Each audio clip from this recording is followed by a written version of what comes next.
I stared at the bank transfer notification until my eyes burned.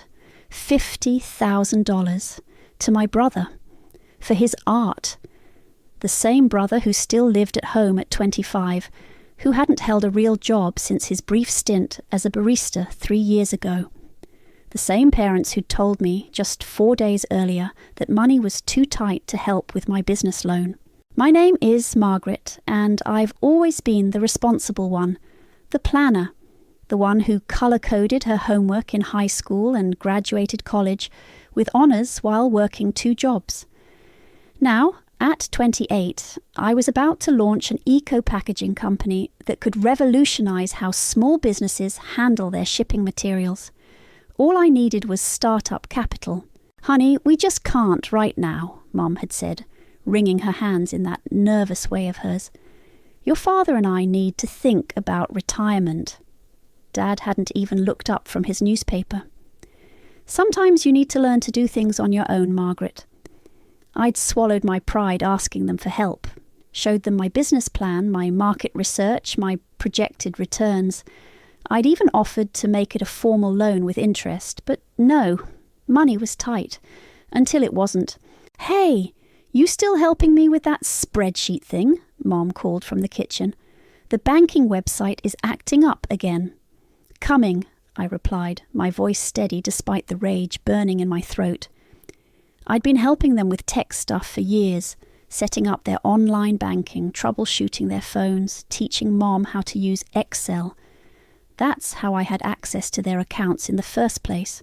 I walked to the kitchen, pulled up a chair next to Mom, and watched her click through various screens with painful slowness. The transfer to Tom was right there in the transaction history, bold as brass. "Oh, did you see Tom's new paintings?" Mom brightened. "He's having a gallery showing next month. Such talent, don't you think?" "Mm-hmm," I mumbled, helping her sort the columns. My fingers moved automatically while my mind raced. "Hey, Mom, what was that large transfer I saw? The 50,000.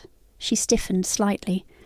"Oh, that's just some investment stuff your father's handling. Nothing interesting." The lie slid out so easily. I wondered how many other lies had come just as smooth. That evening I sat in my car outside their house, thumb hovering over the screenshot I'd taken. I could confront them, demand answers. Ask why Tom deserved 50 grand for his talent while I got nothing but lectures about fiscal responsibility. My phone buzzed. A text from Sage. "How'd it go with the parents? Get the loan." I started typing, deleted it, started again. Finally I wrote, "They said no, but I just found out they gave Tom 50K for his art." 3 dots appeared immediately, then, "What the actual fuck?" "Yeah. Want me to come over? We can drink wine and plot their deaths." Despite everything, I smiled. "Rain check. I need to think." I drove home to my cramped 1-bedroom apartment, the one I'd been planning to leave once the business got going. Now I'd have to stay, keep working my soul-crushing marketing job, and somehow find another way. The next morning I woke up with clarity. I wouldn't confront them, wouldn't give them the chance to gaslight me or explain it away. Instead, I opened my laptop and started researching alternative funding options. Angel investors, small business grants, crowdfunding platforms. "Good morning, Margaret," Mom texted. "Don't forget dinner on Sunday. Tom's showing us his new series." I stared at the message, thinking about all the Sunday dinners ahead, all the proud parental gushing over Tom's latest projects, all funded by money they'd sworn they didn't have. "Can't make it," I typed back. "Work deadline." It wasn't exactly a lie. I would be working on building something they couldn't take credit for or control, something that would prove them wrong in ways they'd never see coming. I opened a new document and started typing, "Business Plan, version 2.0. Below it, I wrote, "Funding needed $50,000. The number wasn't a coincidence. It was a promise to myself. I'd raise exactly what they'd given Tom, not a penny more or less. And when I succeeded, because I would succeed, they'd know exactly what they'd denied." My phone buzzed again. Dad this time. Your mother says you're not coming Sunday. Family should be a priority, Margaret. I looked at the message for a long moment before turning off my phone completely. Family should be a priority. Funny how that rule only seemed to work one way. This is literally the smallest apartment I've ever seen, Sage announced, perching on my fold-out couch, the only seating in my new studio.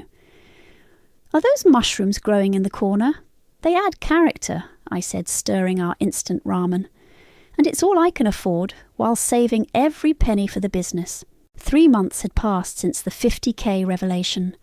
I'd moved out of my decent one-bedroom into this glorified closet, cutting my rent by more than half. My old furniture was sold, my wardrobe reduced to basics, and my diet consisted mainly of noodles and coffee. Your pitch deck is solid, Saigi said, flipping through my laptop. But have you considered, if you say, asking your parents again, I will throw this ramen at you. She raised her hands in surrender. Actually, I was going to say you should emphasize the eco-friendly angle more. It's trending right now. I sat beside her, balancing my bowl carefully. Show me. We spent the next 2 hours refining my presentation. Saige, being a financial analyst, knew how to speak investor language. By midnight, we had something that sparkled. Meeting number 12 tomorrow, I said, saving the file. Some hotshot named Eliana Kent. Wait, Eliana Kent? The venture capitalist. Saige nearly spilled her wine. She's actually huge in the startup world. How did you land that? LinkedIn hustle and shameless cold emailing, I grinned. Plus, I may have noticed she likes supporting women-led green initiatives. The next morning I stood outside a gleaming office building downtown, wearing my one remaining business suit and clutching my presentation materials.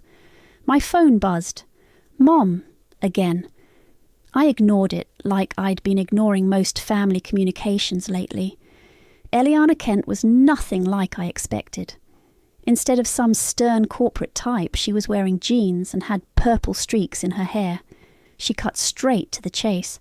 Your numbers are impressive, she said, tapping my projected revenue charts. But what happens when the big players copy your design? They won't be able to, I replied, pulling out a prototype. See this seam structure? Patent pending. Plus, we'll have first mover advantage in the small business market. She raised an eyebrow. You've already filed patents. 3 of them used my tax return money. She leaned back, studying me. You know what I like most about this presentation? No family money mentioned. Most people coming through here lead with their trust funds or family connections. I kept my face neutral. I believe in earning things on merit. Clearly, she pulled out her phone, checking something. Okay, here's the deal. I'm interested in funding 40% of your startup costs. But I want to know, why this? Why risk everything on eco-friendly packaging? I thought about lying, about giving some noble answer about saving the planet. Instead, I told the truth. Because everyone said I couldn't, because sustainable business is considered soft, unrealistic, a hobby project. I want to prove that doing good can also mean doing well, she smiled. Now, that's an answer I can work with. Have your lawyer review these terms. She slid over a folder. We can close the deal next week. I managed to maintain my composure until I reached my car. Then I screamed, pounded the steering wheel, and called Saige. She's in. Holy shit, she's actually in. I'm coming over with real food, Saige declared. No more noodles. We're celebrating. That night, over takeout that didn't come from a packet, I finally checked my messages. 5 from Mum, 2 from Dad, 1 from Tom asking for help with his website. As I was about to delete them, a notification popped up. A local business blog had picked up my story. Eco-innovation, local entrepreneur secures major investment. I clicked the share button before I could stop myself posting it to my barely used LinkedIn profile. Within hours, it was circulating in my hometown's business circles. Your father showed me the article, Mom texted later. Why didn't you tell us you were doing so well? We're so proud.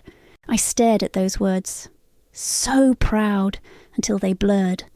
They were proud now that someone else had validated me. Proud now that it hadn't cost them anything. I typed back, "Thanks, been busy." Then I turned back to my laptop where the real work waited. The next morning I signed a lease on a small office space. No more mushrooms in corners, no more instant noodles. I hung my patents on the wall, my first real decorations. To doing well by doing good, I toasted with my coffee mug, alone in my new space. And if that toast carried a hint of revenge, well, success is the best kind anyway. The gallery was exactly what you'd expect from someone who'd never had to worry about rent. White walls, pretentious lighting, and my brother's art. Mostly splatter paintings that looked like someone had sneezed in Technicolor. "Margaret, you came!" Mom rushed over, air-kissing both my cheeks. She was wearing a new dress, probably bought specially for Tom's big night. "Wouldn't miss it," I lied, accepting a glass of champagne from a passing waiter. The invitation had come with 3 follow-up calls and emotional manipulation about supporting family. Tom held court in the centre of the room, wearing a beret of all things. A small crowd of my parents' friends cooed over his latest piece, a massive canvas of what appeared to be random paint drips titled "Capitalism's Tears." "The irony is killing me," Sage muttered beside me. I'd brought her as emotional support, and she'd brought her signature lack of filter. Dad spotted us and waved us over. "Margaret, come see what your brother's accomplished." I plastered on a smile and approached the group. Tom was mid-explanation about his process. And then I realized, why be confined by traditional methods? Why not let the paint speak for itself? "Because paint can't talk," Sage whispered. I elbowed her, but couldn't suppress my smirk. "Margaret's doing very well too," Mom chimed in, clearly trying to include me. "She's started some sort of packaging company. Eco-friendly industrial solutions," I corrected. "We just landed a major fulfillment contract, actually." "Oh, how practical," said Mrs. Henderson, one of their country club friends. She turned back to Tom. "Now, dear, tell us more about your vision." I drifted away from the group, making my way to the bar. That's when I overheard Dad talking to Mr. Peterson, his golf buddy. "Strategic support, that's what young artists need," Dad was saying. "Family has to look out for each other. Tom's talent just needed the right nurturing." I froze, wine glass halfway to my lips. "Quite an investment," Mr. Peterson replied. 50,000, you said. Best money we ever spent when you believe in your children's dreams." The glass nearly slipped from my fingers. I turned around. "Funny you should mention believing in children's dreams," I said loudly enough for nearby guests to hear. "Mr. Peterson, did you know I approached my parents for a business loan 6 months ago? Same amount, 50,000. They said money was too tight." The conversation around us died. Dad's face reddened. "Margaret, this isn't the time." "When is the time, Dad?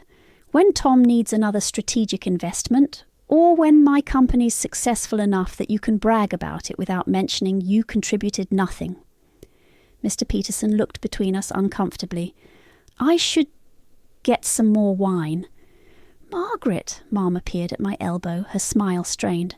"People are staring." "Let them," I said, but lowered my voice anyway. "You know what's interesting about success, Mom? It shows you who believed in you before it was easy." I set down my glass and headed for the exit.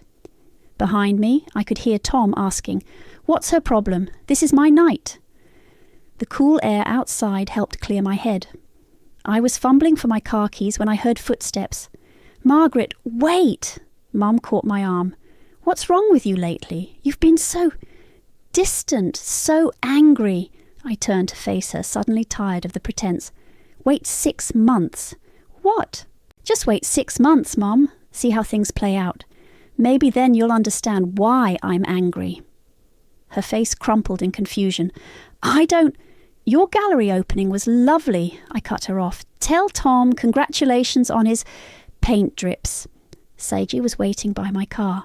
"That was quite an exit. Think I ruined Tom's big night?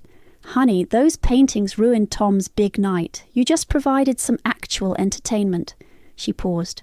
You okay? I looked back at the gallery where people were still mingling, drinking expensive wine, admiring my brother's splatter art. Through the window I could see Dad patting Tom's shoulder consolingly. You know what's funny? I said, starting the car. 6 months ago, that rejection crushed me. Tonight, watching them scramble to justify their choices, it just feels pathetic. Success is the best revenge, Seiji agreed. No, I corrected, pulling away from the curb. Success is just the beginning of revenge. My phone lit up with a text from Mom. Please don't be upset. We love you both equally. I didn't bother responding. Some lies don't deserve the dignity of an answer. Sign here and here, I told my newest employee, sliding the paperwork across my actual desk in my actual office. Welcome to the team, Jessica. 5 employees now. A real office with my company logo on the door. The fulfillment deal had exceeded projections and 3 more clients had signed on after seeing the results. Eliana's investment had been the domino that started it all. My phone buzzed. Another Facebook notification. Dad had tagged me in a post, so proud of our daughter's success. Entrepreneurship runs in the family. Everything okay? Jessica asked, noticing my expression. Perfect, I said, closing the notification. Let me show you around. Later that afternoon, Eliana dropped by for our weekly check-in. She paused by the vision board I'd created, studying the growth charts. You're exceeding targets, she said, but something's bothering you. I minimized my Facebook tab. Just family stuff. Ah, she sat on the edge of my desk.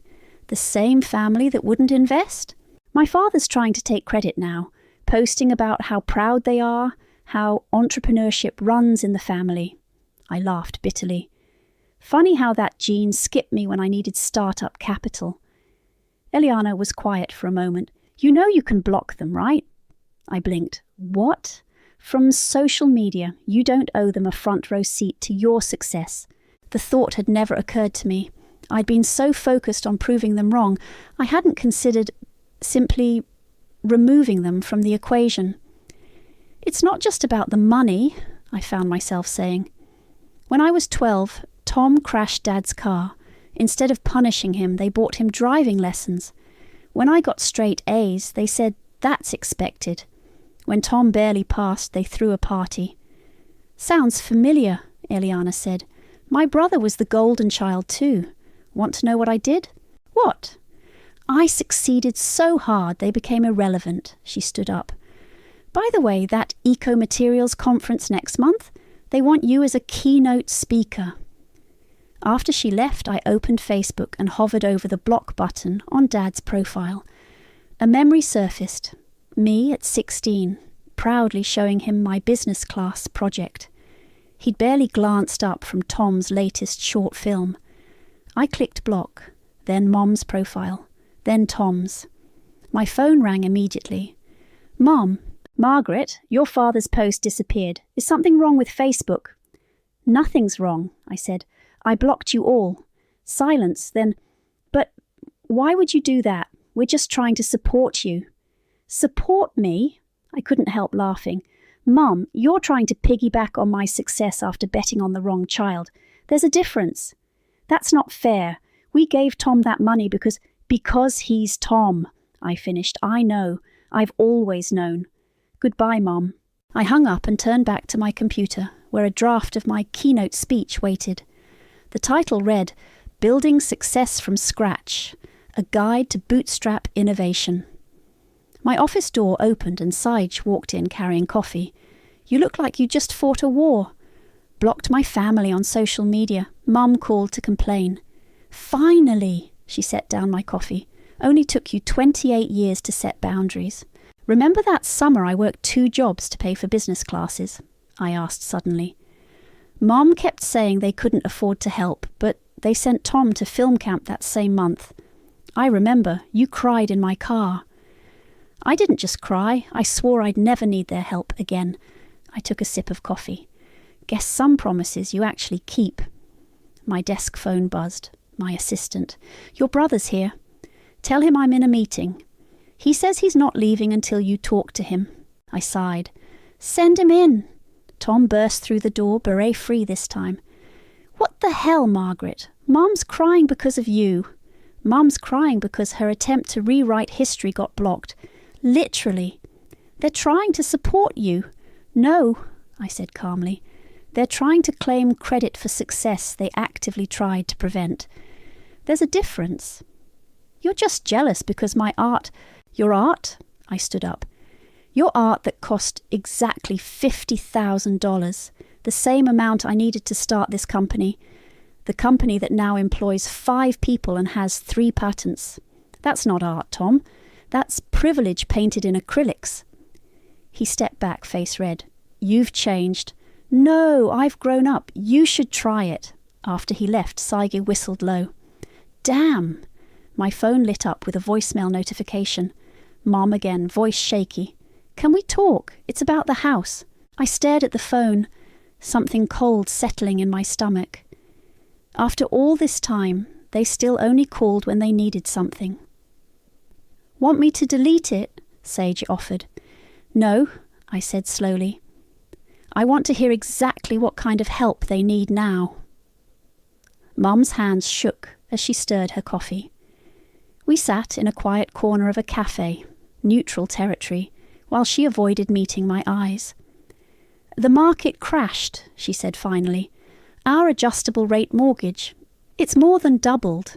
I kept my face neutral, phone recording in my pocket. And we can't make the payments anymore, her voice cracked. The bank wants to foreclose unless we can restructure the loan. What does this have to do with me? She reached for my hand. I moved it away. We need a co-signer, she whispered. Someone with good income, good credit. You're doing so well now. And family helps family. I almost laughed. Family helps family, like when I needed help. That was different. We didn't have the money then. You had $50,000 for Tom. That was an investment in his future. And my business wasn't. She dabbed at her eyes with a napkin. Margaret, please, we could lose the house. All those memories. Like the memory of you telling me money was tight, or the memory of Dad bragging about supporting Tom's dreams while I worked double shifts. You're being cruel, she said softly. No, I'm being honest. There's a difference. I stood up. I'll think about it. We need an answer soon, she called after me. The bank... I said I'll think about it. I drove straight to my lawyer's office. Rachel was already waiting, having cleared her schedule when I called. So they want you to co-sign, she said, reviewing the documents I'd brought. Have they shown you the actual mortgage papers? No, just tears and guilt trips. She typed something into her computer. I have a contact at the mortgage company. Let me make a call. 20 minutes later, her face was grim. It's worse than they told you. They're already 3 months behind on payments. The house is worth less than they owe. Even with a co-signer, it's probably going to auction. So they're not just asking for my signature, I said slowly. They're asking me to take on a sinking ship, one that could drown your credit score for years. She leaned forward. Margaret, don't do it. My phone buzzed. Dad, this time. Have you thought about what your mother asked? We need to move quickly. I texted back, still thinking.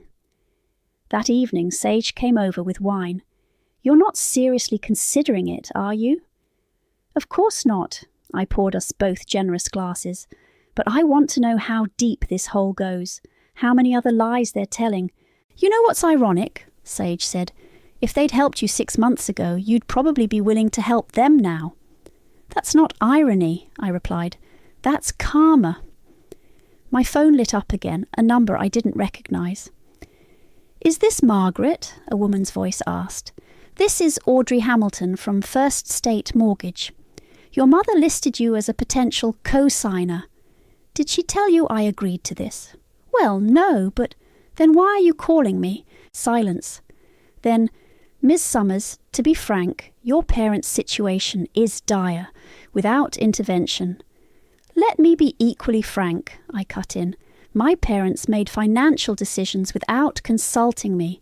They can handle the consequences without consulting me too. After hanging up, I opened my laptop and pulled up local real estate listings. 3-bedroom apartments, senior living communities, affordable housing options. I emailed the links to myself, then closed the computer. What are you doing? Saige asked. Research. For when they lose the house. You really think they will? I thought about the mortgage broker's tone, about Mom's shaking hands, about Dad's urgent text messages. I think they're about to learn what money's tight really means. My phone buzzed one final time that night. Tom. You have to help them, he texted. They're your parents. I typed back. Funny how they're only my parents when they need something. Where was that family loyalty 6 months ago? That was different.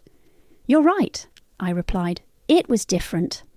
Back then, they had $50,000. I turned off my phone and poured another glass of wine. Outside my office window, the city lights twinkled, indifferent to the small dramas playing out beneath them. You okay? Saig asked quietly. You know what's strange? I said, watching the lights. Part of me wanted them to lose everything, but now that it's happening, I just feel empty. That's because revenge doesn't fix the original hurt. No, I agreed, but it does make for one hell of a learning experience. We clinked glasses to that, while somewhere across town my parents probably sat at their kitchen table, wondering how it had all gone so wrong. You want to know about family finances? Zachary topped off my wine glass.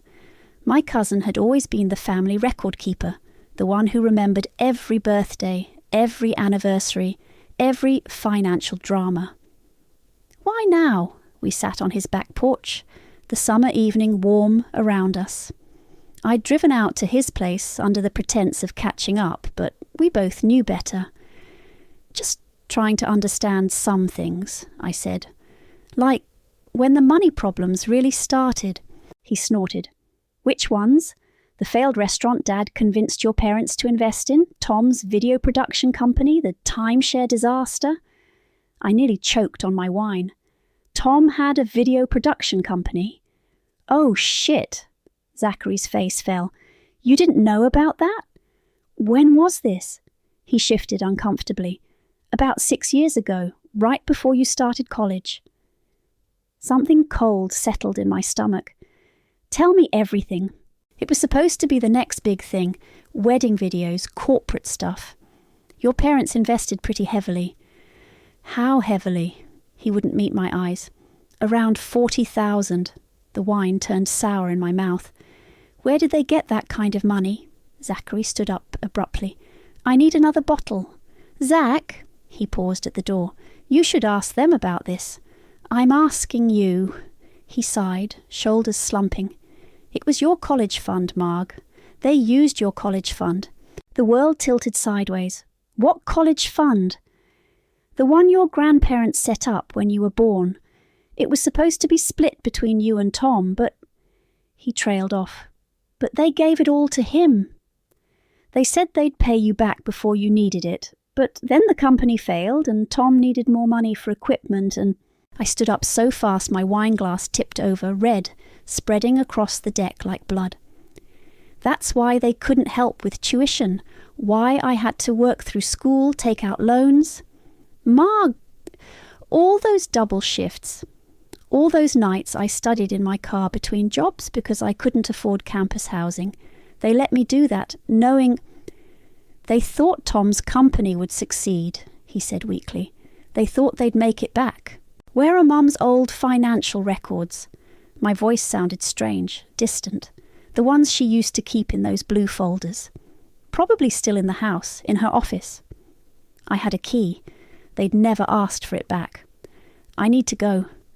Don't do anything crazy, he called after me. But crazy wasn't what I felt. I felt cold, calculated, certain. The house was dark when I arrived. They were probably at some gallery event with Tom. I went straight to Mom's office, found the old filing cabinet, and started digging. The blue folder was there, stuffed with papers. Bank statements, account closures, a letter from my grandparents about the college fund they'd set up. And there it was, the transfer record. $40,000 moved from Margaret's education fund to Tom's business investment. My hands shook as I took photos of everything. Not from anger. I was beyond anger now. This was something else, something colder.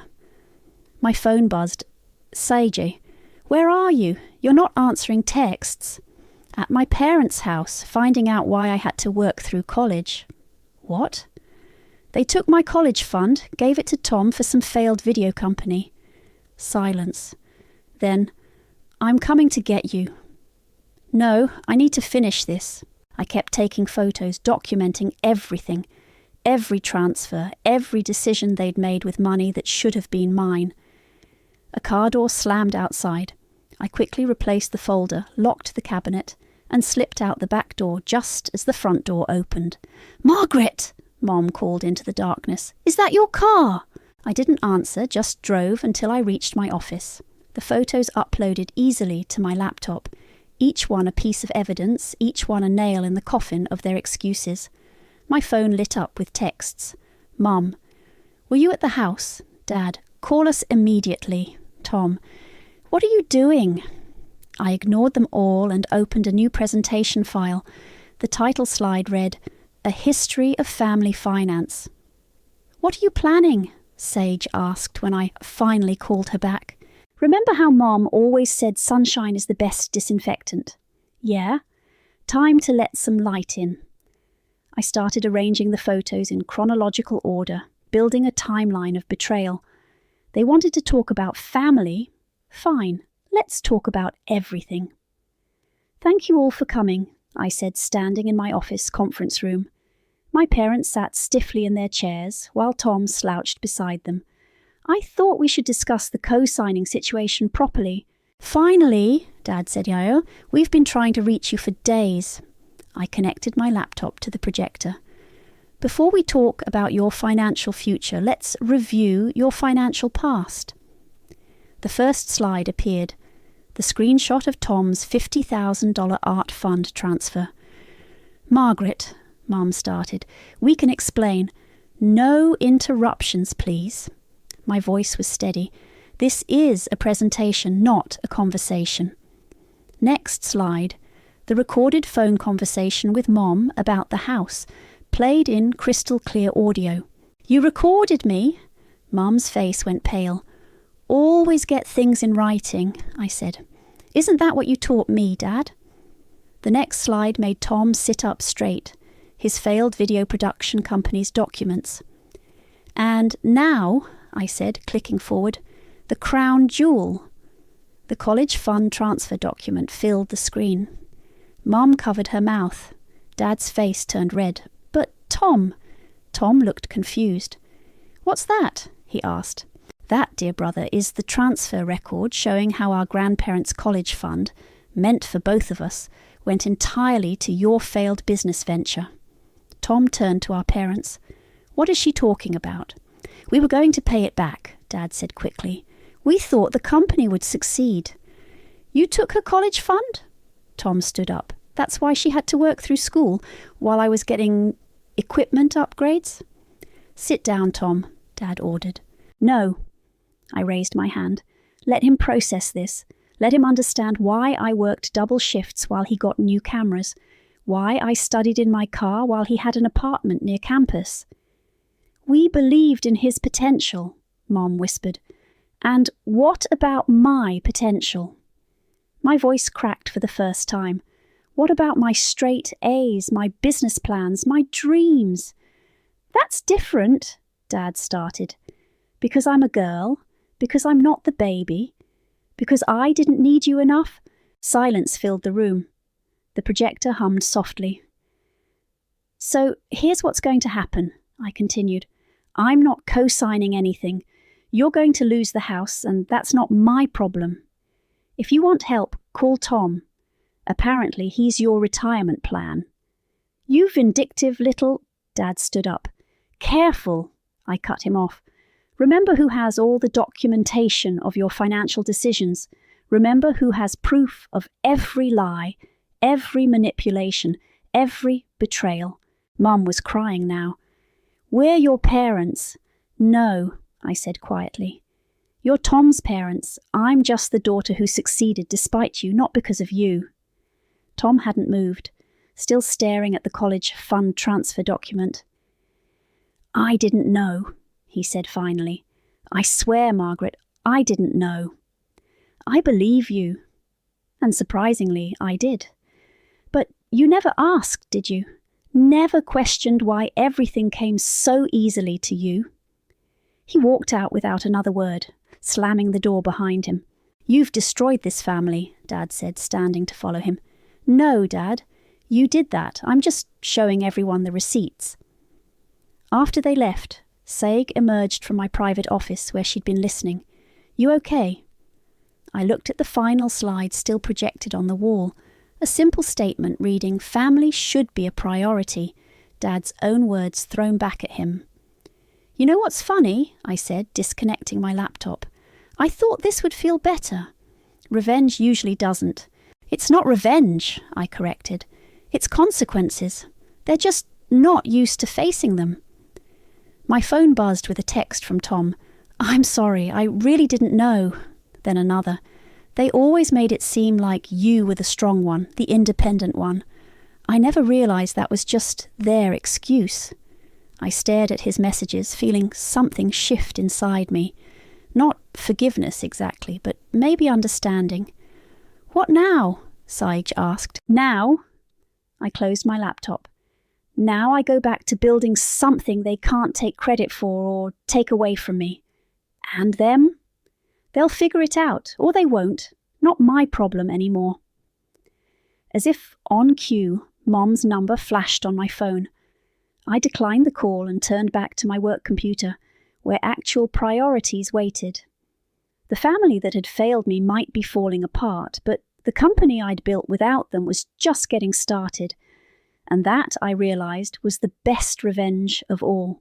The thing about success, I said into the microphone, looking out at the crowd of women entrepreneurs, is that it doesn't always look like what you expect. The conference room was packed. Eliana sat in the front row, nodding encouragingly. Saig stood at the back, giving me a thumbs up. Sometimes success means proving everyone wrong. Sometimes it means standing alone. And sometimes, I paused, catching sight of a familiar figure slipping into the back of the room. Mum, looking smaller somehow in her department store dress. Sometimes it means letting go of the people who can't celebrate your journey unless they control it.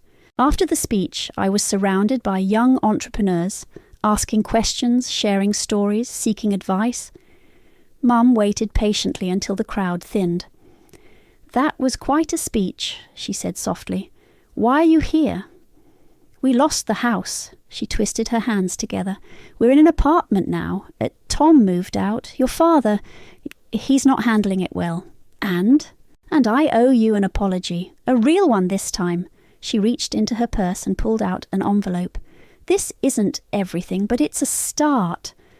Inside was a check for $40,000. We sold the vacation timeshare and some of my jewellery, she explained. It's your college fund money. The principal, at least. Keep it. Margaret, I don't want your money, Mom. That's not what this was ever about. Then what was it about? It was about being seen, being valued, being treated like my dreams mattered as much as Tom's. She dabbed at her eyes. You didn't have to go so far. Neither did you. I handed the check back. Use this to rebuild your life. Just don't expect me to be part of it. Tom asks about you, she said. He's working as a teacher's assistant now, art classes for kids. Good for him. He had to earn it this time, no family help. I almost smiled. Imagine that. Later, at the conference reception, Eliana found me by the wine bar. Your mother came. Trying to make amends, I think. Did it work? I swirled my wine, thinking. You know how some plants grow better after a forest fire? Sometimes everything has to burn down before something honest can grow. Speaking of growth, she pulled out her tablet. 3 more major retailers want to switch to our packaging. We're going to need a bigger factory. Already in negotiations for the warehouse space, I grinned. Turns out being underestimated makes you really good at planning ahead. My phone buzzed. A text from Tom. Saw your speech online. You were right about everything. I'm sorry I was too privileged to notice, I typed back. Sometimes the best thing money can buy is perspective. Saig appeared with champagne. To the keynote speaker. To karma, I corrected, clinking glasses. To boundaries, Eliana added. My phone buzzed again, Dad this time. I declined the call without hesitation. Some bridges aren't meant to be rebuilt.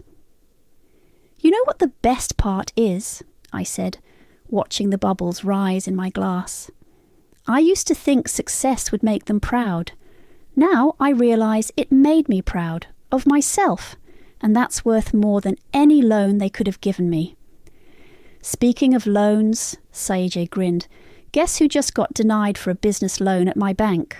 Tom. Let me guess, money's tight. We laughed, but there was no bitterness in it anymore. Just the clean, clear feeling of having survived something and emerged stronger. The reception wound down, entrepreneurs exchanging cards and promises to collaborate. I gathered my things, ready to head back to my office where new contracts waited. Margaret, a young woman approached, clutching a business plan. Your story. It gave me courage. My parents don't believe in my business idea either. I took her card, remembering myself at her age, full of dreams and determination. Here's what I know, I told her. Success is the best answer to doubt.